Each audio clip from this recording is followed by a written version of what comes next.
안녕하세요. 산화환원 반응 중에서 오늘은 산소의 이동에 의한 산화환원 반응을 배우겠습니다. 산화라는 글은요, 물질이 산소를 얻는 반응입니다. 환원은 다시 되돌리는 거, 산소를 잃는 반응. 그러면 오늘 배울 것은 구리를 가지고 산화를 시켜보기도 하고 산화시킨 것을 다시 환원시키는 것을 해보겠습니다. 여기 붉은 색깔 구리를 준비합니다. 붉은색 구리인데요. 이것을 산소를 엄청 많이 결합하고 싶어요. 어떻게 하면 좋을까요? 산소가 많은 환경에다가 붉은 구리를 넣으면 좋을 것 같아요. 산소가 많이 그리고 굉장히 반응이 잘 일어날 수 있는 환경을 찾아봅시다. 여기에 알코올 램프의 촛불이 있습니다. 자, 우리가 겉으로 보기에는 같은 불처럼 보이지만 두 가지로 나눕니다. 겉의 쪽은 겉불꽃, 안쪽은 속불꽃이라고 하고요. 겉불꽃과 속불꽃은 온도 차이가 있어요. 자, 왜 온도 차이가 날까요? 붉은색 구리에 겉불꽃을 데워 보겠습니다. 자, 겉불꽃은요, 주변에 있는 산소와 많이 접해 있습니다. 그래서 산소가 풍부하고요. 또한 그로 인해 온도도 높죠. 이렇게 산소가 많고 온도가 높으니까 우리 산소와 그리고 붉은색의 그 구리의 반응이 쉽게 일어납니다. 그러면 붉은색 구리를 집어넣었더니 붉은색 구리가 검정색이 된 거예요. 붉은색 구리가 검은색이 됐어요? 네, 아마 구리에 산소가 결합한 것 같습니다.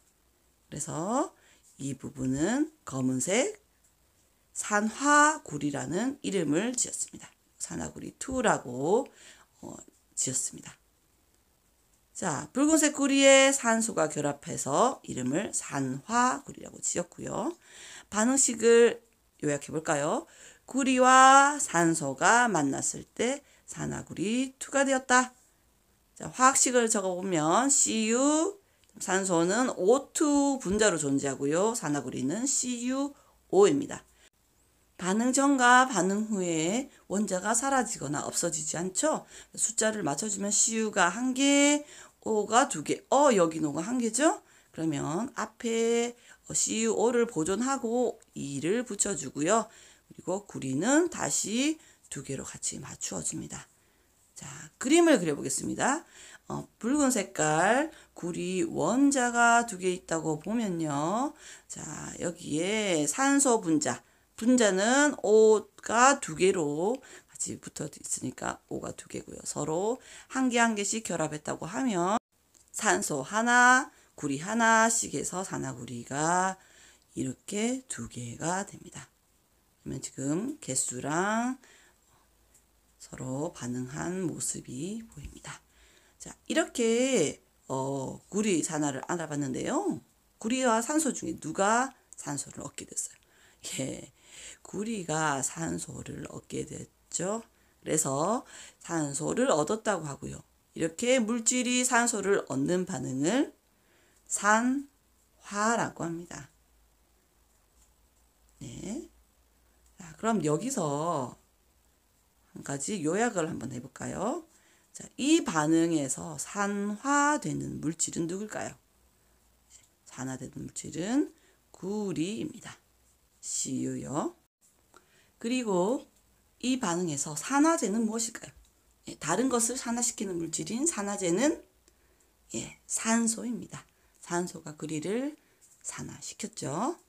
자, 이렇게 해서 오늘 산화, 구리, 산화에 대해서 배워봤습니다. 구리가 산소를 얻으면 어떻게 해서 완전히 다른 검은색의 산화구리가 되었는지 배웠고요. 실험과 접목해서 화학 반응식을 적고 산화되는 물질들을 찾고 산화가 어디서 되는지 꼼꼼하게 살펴보면 좋겠습니다. 자, 이번엔 그 산화 구리를 다시 되돌릴 수 있을까요? 검은 색깔 그 산화된 구리를 다시 그 빛나는 구리로 바꿀 수 있다는 게 조금 믿겨지지가 않는데요. 자, 한번 시도를 해보겠습니다. 검은색 산화구리를 붉은 색깔 구리로 어떻게 만들 수 있을까요? 우리 지난 시간에 산화철에서 철을 만들 때 산소를 제거해줬죠? 예. 그것처럼 산화구리를 산소가 없는 환경에다가 넣어서 산소를 제거를 한번 해볼까요? 자, 속불꽃이라고 하는 곳은 바깥에서 겉불꽃이 산소를 충분히 다 썼기 때문에 이곳은 산소가 충분히 공급되지가 않아요. 그러면 이 불꽃을 만드는 알코올이 불완전하게 연소를 하면서 탄소가 이산화탄소가 돼서 날아가지 못하고 남아있는 상태인 거예요. 그래서 속불꽃은 산소가 충분하지 않고 탄소라는 것이 남아 있습니다. 그러면 이 붉은색 구리를 만들기 위해서 검은색의 산화구리에 있는 산소는 아마 탄소가 가져갈 것 같습니다. 그러면 검은색의 산화구리에 산소가 제거되어야지 다시 붉은 색깔 구리로 되돌아오게 되는 겁니다. 자, 그러면 여기서 반응식을 정리해보면 산화구리 2가 속불꽃에 남아있던 탄소를 만나면 구리와 이산화탄소가 남게 됩니다. 자, 산화구리에 있던 산소가 탄소에게 가서 탄소는 이산화탄소가 되고요. 산화구리는 구리가 남아서 나오게 되는 거죠. 그러면 여기에 화학식들을 적어봤고요. 우리 숫자를 반응 전과 후로 맞춰줘야 되죠. 개수를 맞춰주면 구리는 2개여야 하고 산소가 2개고 탄소가 1개입니다. 자, 그림을 그려볼까요? 자, 산화구리는 CuO였고 빨강 하나, 그다음 산소가 옆에 붙어 있었어요. 2개씩 지금 있습니다. 그리고 탄소는 1개죠. 그래서 산화구리와 탄소가 만나면 탄소는 양쪽에 산소를 가지고 가요. 그리고 산화구리는 2개가 덩그러니 남겠죠. 그래서 다시 붉은 색깔 구리가 되고 이산화탄소가 날아가는 이런 반응이 되겠습니다. 자, 그러면 산화구리는 구리가 되면서 산소가 없어지게 되죠. 산소를 잃은 것을 환원이라고 합니다. 탄소는 오히려 산소를 얻었어요. 산소를 얻음. 그리고 산화라고 합니다. 우리 여기서 정리를 좀 해볼까요? 자, 산화되는 물질은 누구예요? 산소를 얻는 물질이죠. 예, 맞아요. 탄소입니다. 산화구리한테 받은 거죠. 예. 그 다음에 환원되는 물질은 뭘까요? 예, 산화구리죠. 산화구리는 탄소에게 산소를 빼앗겨서 구리만 남게 됩니다. 참고로 남을 산화시키는 물질인 산화제는 여기서 산화구리이고요. 남을 환원시켜서 자기가 산화되는 환원제는 탄소입니다. 그렇게 해서 오늘 이렇게 산화구리를 환원시키고요. 또 환원하면서 동시에 산화되는 물질이 있다는 산화구리 환원을 배워봤습니다. 이 화학식을 보고 실험과 접목해서 연결을 해서 공부를 하면 좋겠습니다. 산화구리, 녹슬었던 구리를 다시 반짝반짝 환원과 산화를 거쳐서 구리로 만들었습니다. 신기하네요. 오늘 2 반응을 알아봤죠. 구리를 산화시키고 산화된 구리를 다시 환원시키는 거.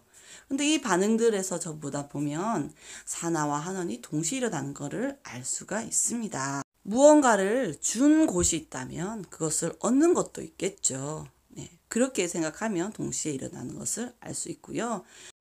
구리의 산화는 산화밖에 안 나와 있죠.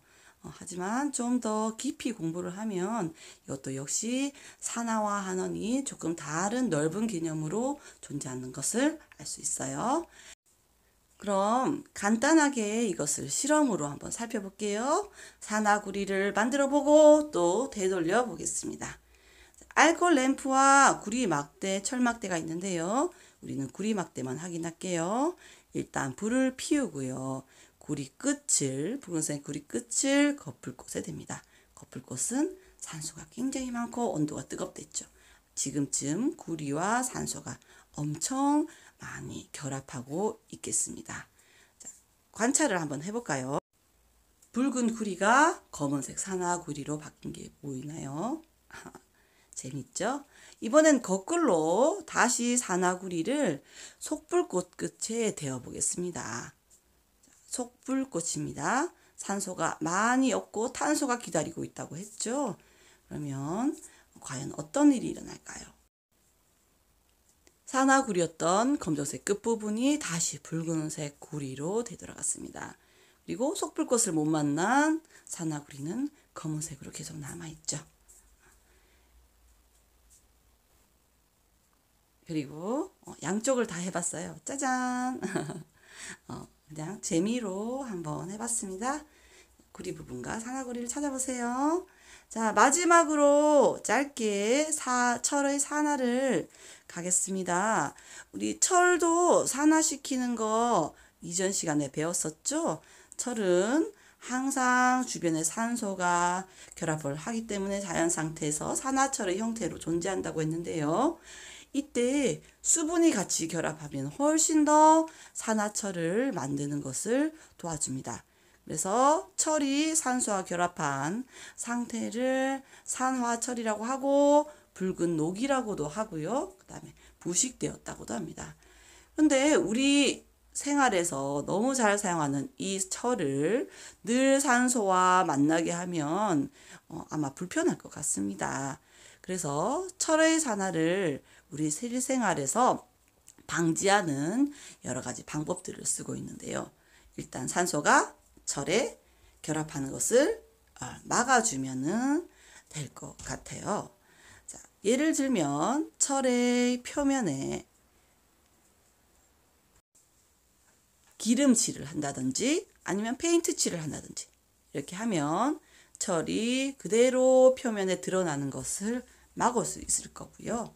그리고 아니면 산화가 잘 되지 않는 어떤 금속을 철 표면에 씌우는 거예요.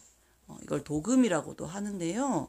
예를 들면 통조림이나 여러분 액세서리 같은 거 생각할 수 있어요. 통조림 안에 철이나 알루미늄으로 만들었을 때 그것을 산화가 잘 되지 않는 주석이나 이런 걸 입혀가지고 좀 보존을 한다고 합니다.